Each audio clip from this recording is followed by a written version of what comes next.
ce geste de toi viendra mon secours.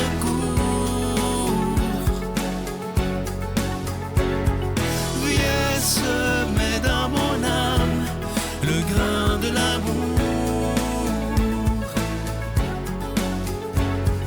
Je traverse un désert et je meurs de soif. Montre-moi le mystère qui garde la foi. Bienvenue à votre émission La Victoire de l'amour en ce mercredi 30 mars. C'est le 4e mercredi du carême, oui. Donc, les 5 trucs que je veux vous donner pendant ce carême pour devenir un saint rapidement et facilement, devenir une meilleure personne, une meilleure disciple de Jésus, simplement dans notre quotidien. La première, c'était de rechercher la présence de Dieu qui est là sans cesse, nous tourner vers lui. Le deuxième truc, l'absence de critique, chercher à être constructif toujours. La troisième, absence de plainte, donc demeurer dans la gratitude pour tout ce qu'il y a de beau dans nos vies. Et le quatrième aujourd'hui, être un être de service, qu'il y ait toujours un peu plus de charité, de service dans notre vie.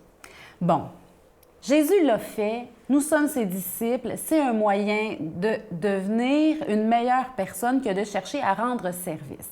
Maintenant, bon, il y en a qui pensent trop aux autres et pas assez à eux-mêmes. Ceux-là auront leurs propres défis, tous les autres, et je pense qu'on ne sera jamais coupable d'avoir trop aimé. Donc, ces gens-là qui ne pensent qu'aux autres, bon, il faut faire attention à soi, c'est important. Toute charité bien ordonnée commence par soi-même. Mais en même temps, on ne sera jamais coupable d'avoir trop aimé. Saint Jean de la Croix disait qu'au soir de cette vie, au moment de notre mort, on va être jugé sur l'amour. Est-ce qu'on a aimé? Et rendre des services, se mettre au service des autres, se mettre au service de leur croissance, de leur bonheur, de leur bien-être, c'est de l'amour, c'est de la sainteté, là, en concentré. Est-ce qu'on est empressé de rendre des services? Moi, j'ai beaucoup cheminé dans ça depuis de nombreuses années. J'ai supplié Dieu de m'aider à être empressée quand on me demande un service, si bien que est arrivé un moment où on avait moins besoin de me le demander, je m'empressais avant même d'entendre la demande. Et le fruit que ça goûte à l'intérieur de nous-mêmes, là, de s'empresser de rendre service, même si on ne reconnaît pas attendre la gratitude des autres. Le salaire, il est en dedans. Ce que ça porte comme fruit à l'intérieur de nous-mêmes, de bonheur d'avoir aimé, ça n'a pas de prix, ça. Ça n'a pas de prix. C'est le ciel dans notre âme. C'est le ciel, le paradis en nous qui s'installe dans ce temps-là. Être charitable, c'est aimer au-delà de nos petites forces ordinaires, et ça prend Dieu. Et Dieu qui est là, c'est le premier point, chercher la présence de Dieu qui est toujours là. Donc, rendre des services. Et c'est notre responsabilité comme chrétiens de ressembler à Jésus qui, lui, s'est toujours mis au service de la guérison des autres, au service du bonheur des autres. C'est notre responsabilité d'aimer en rendant, en se mettant au service, carrément. Puis Jésus l'a dit, puis on ne le fait pas pour ça, là, mais celui qui veut être le premier, qui se mette au service des autres. On ne le fait pas pour être le premier, mais à l'intérieur, on a l'impression d'être vainqueur, d'être comme le gagnant d'une course quand on aime. Vous êtes d'accord? Je suis certaine. Il est écrit « À semer trop peu, on récolte trop peu. À semer largement, on récolte largement. » Mettons-nous au service les uns des autres. Vous allez voir la récolte de bonheur qu'on fait dans notre propre cœur. C'est toujours sanctifiant d'aimer. Ça rend beau. Pas sanctifiant dans le sens négatif, là, mais dans le sens positif. Ça rend beau. Ça rend saint à l'image de Jésus. Notre Père qui es aux cieux, que ton nom soit sanctifié, que ton règne vienne, que ta volonté soit faite sur la terre comme au ciel. Donne-nous aujourd'hui notre pain de ce jour. Pardonne-nous nos offenses, comme nous pardonnons aussi à ceux qui nous ont offensés. Et ne nous laisse pas entrer en tentation, mais délivre-nous du mal, car c'est à toi qu'appartiennent le règne, la puissance et la gloire pour les siècles des siècles. Amen. Je continuerai à croire, même si tout le monde perd espoir. Je continuerai à aimer, même si les autres parlent de haine. Je continuerai à construire, même si les autres détruisent. Je continuerai à parler de paix, même au milieu d'une guerre. Je dessinerai des sourires sur des visages en larmes et je tendrai les bras à ceux qui se sentent épuisés. Oui, je continuerai à croire. Je suis tellement content de vous parler de ce magnifique cadeau du mois d'avril. Il est de toute beauté, une belle exclusivité de la Victoire de l'amour. Il s'agit de la croix de la résurrection. C'est en acier inoxydable. Ça inclut la chaîne et ce bijou, il est déjà béni. Et comme c'est en acier inoxydable, mais ce bijou il ne ternira jamais. Et moi, je peux vous dire juste une chose. Je l'ai montré à plusieurs gens, des jeunes, même des gens de 16, 17 ans. Et c'est des genres de croix que les jeunes aiment porter. Ça, je vous le dis, là.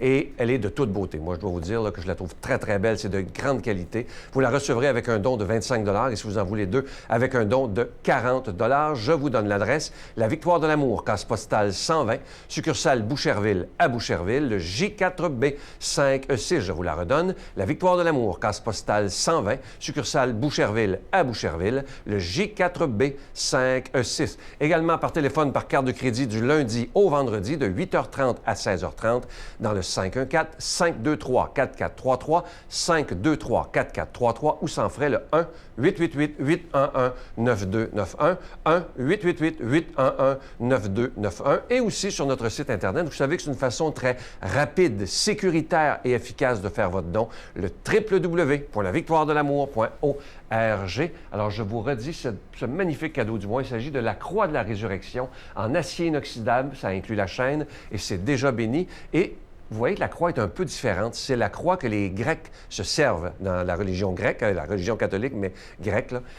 Les chrétiens, c'est ce genre de croix-là qu'ils utilisent. Je veux vous remercier de tout mon cœur de votre don en ce mois d'avril, mois de la résurrection.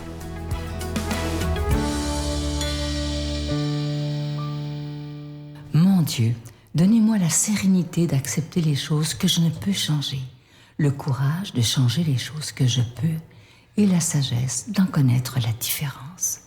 Amen. On rejoint le Père Stéphane Roy pour son homélie.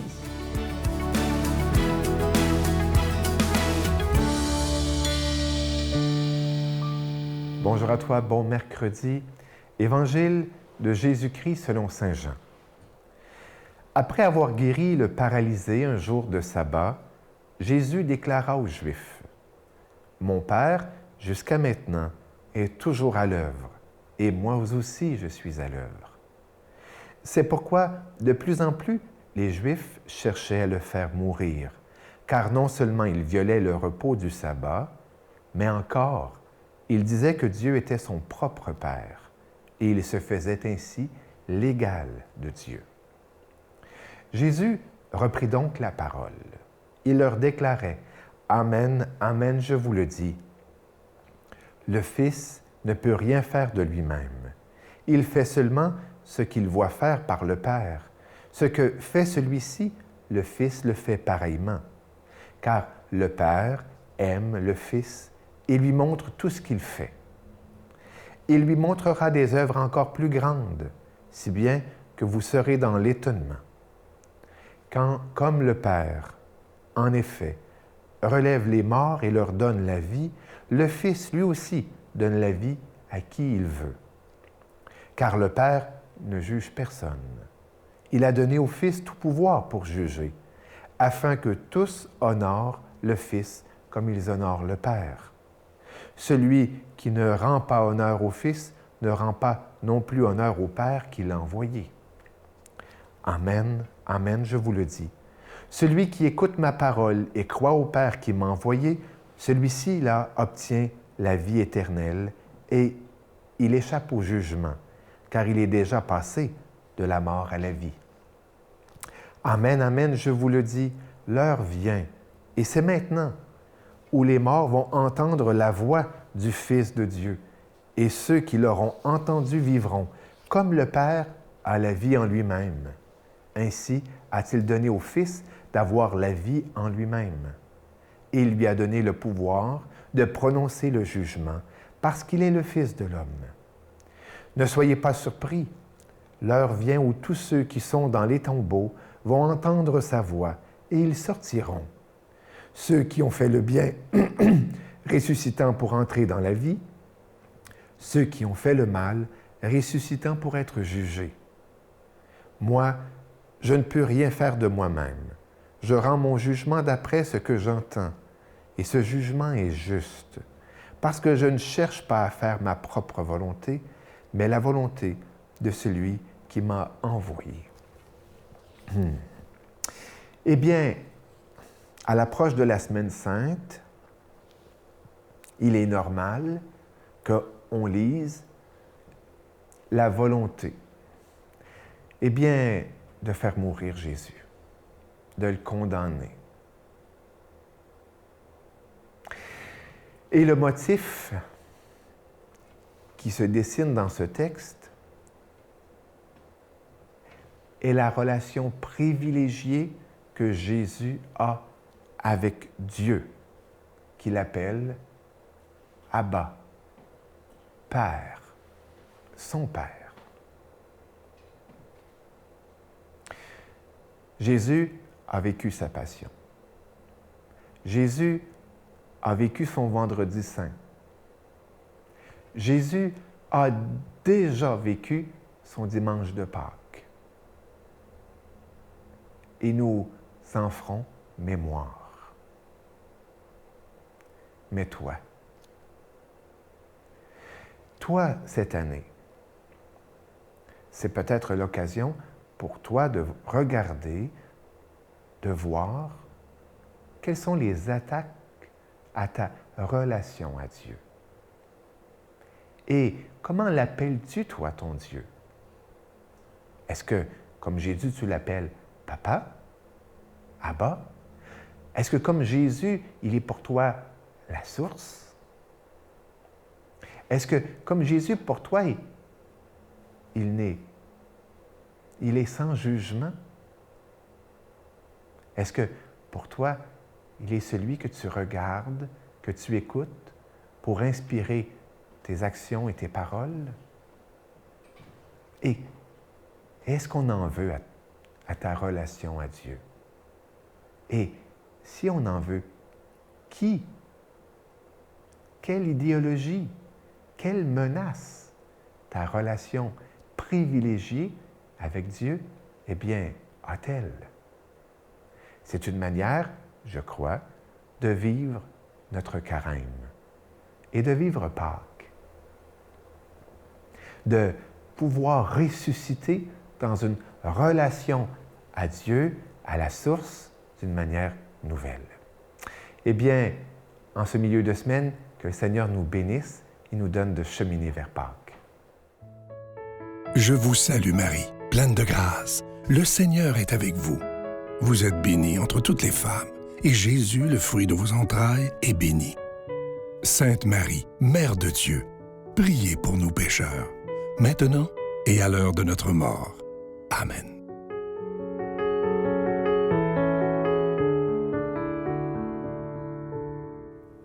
Alors, on essaie ça aujourd'hui, un petit plus de charité, servir les autres avec désintéressement et dévouement. C'est ce que je nous souhaite, de faire ce pas de plus pour aimer en vérité, vraiment comme des vrais disciples de Jésus, aimer avec dévouement et gratuité. Je vous souhaite bonne journée. C'est comme un rêve qui t'arrive, ça se peut pas. Et pour moi, j'ai toujours gardé un espoir de vie.